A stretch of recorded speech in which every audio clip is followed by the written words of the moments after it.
খুলনা মহানগর পূজা উদযাপন পরিষদ অভিযোগ করেছে কেশবচন্দ্র সংস্কৃত কলেজে অবৈধভাবে কমিটি গঠন করা হয়েছে এবং ওই কমিটির কিছু নেতা রাধা মাধব মন্দিরের রান্নাঘর দখলের চেষ্টা করছেন।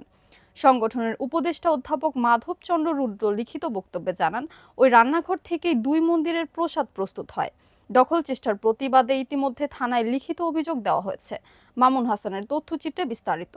খুলনা মহানগর পূজা উদযাপন পরিষদ অভিযোগ করেছে কেশবচন্দ্র সংস্কৃত কলেজে অবৈধভাবে কমিটি গঠন করা হয়েছে এবং ওই কমিটির কিছু নেতা রাধা মাধব মন্দিরের রান্নাঘর দখলের চেষ্টা করছেন। মঙ্গলবার খুলনা প্রেস ক্লাবে সংবাদ সম্মেলনে সংগঠনের উপদেষ্টা অধ্যাপক মাধবচন্দ্র রুদ্র লিখিত বক্তব্যে জানান, ওই রান্নাঘর থেকেই দুই মন্দিরের প্রসাদ প্রস্তুত হয়। দখল চেষ্টার প্রতিবাদে ইতিমধ্যে থানায় লিখিত অভিযোগ দেওয়া হয়েছে। পরিষদের অভিযোগ, কলেজ কমিটির সভাপতি দেবাংশু কুমার চক্রবর্তী মন্দিরে নেশা সেবন ও অশোভন আচরণ করেছেন এবং সংবাদ সম্মেলনের মাধ্যমে অপপ্রচার চালিয়েছেন। তারা দাবি করেছেন কমিটি যথাযথ নিয়মে গঠিত হয়নি, কোনো সাধারণ সভা বা পূর্ব সদস্যদের মতামত ছাড়া নতুন কমিটি গঠন করা হয়েছে। নেতৃবৃন্দ বলেন, কেশবচন্দ্র সংস্কৃত কলেজ, কেশবচন্দ্র সার্বজনীন মন্দির ও রাধা মাধব মন্দির একই আঙিনায় অবস্থিত। শান্তিপূর্ণ সহাবস্থান বজায় রাখা, দখল বা আধিপত্য বিস্তার এড়ানো এবং ধর্মীয় কার্যক্রম নির্বিঘ্নে চলতে দেওয়া এখন জরুরি।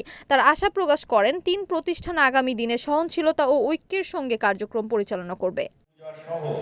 নানা ধর্মীয় আচার পালনে সচেষ্ট থাকেন।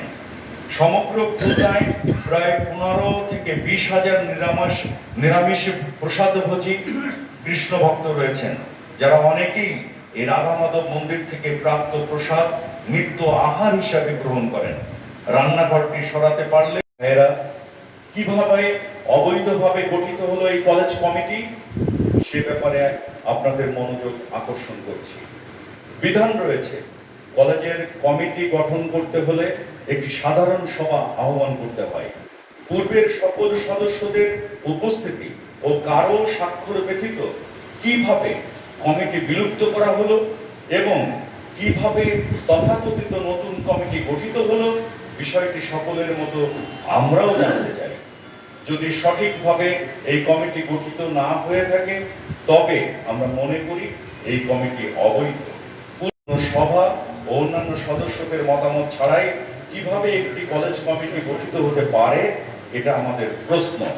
সমাজের গণ্যমান্য ব্যক্তিবর্গ, শিক্ষা অনুরাগী ও হিতৈষী ব্যক্তিবর্গের সমন্বয়ে সংস্কৃত কলেজ কেশবচন্দ্র সংস্কৃত কলেজের একটি সুন্দর ও গ্রহণযোগ্য কমিটি হোক, এটাই আমাদের প্রত্যাশা। ভক্তদের দৃষ্টিগোচর হওয়া সত্ত্বেও দেবাংশু চক্রবর্তী দেবুর আধিপত্যের কারণে তারা সরাসরি প্রতিবাদ করতে সাহস পায়নি।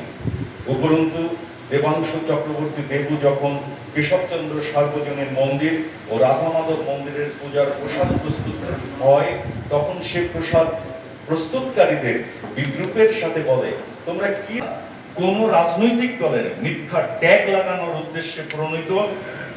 সুতরাং কোন রাজনৈতিক দলের মিথ্যা ট্যাগ লাগানো উদ্দেশ্য প্রণোদিত চিন্ময় দাস প্রভুর পান্ডা হিসাবে যে মিথ্যা অপপ্রচার চালানো হয়েছে, তা ব্যক্তিগত স্বার্থ হাসিলের অপচেষ্টা মাত্র।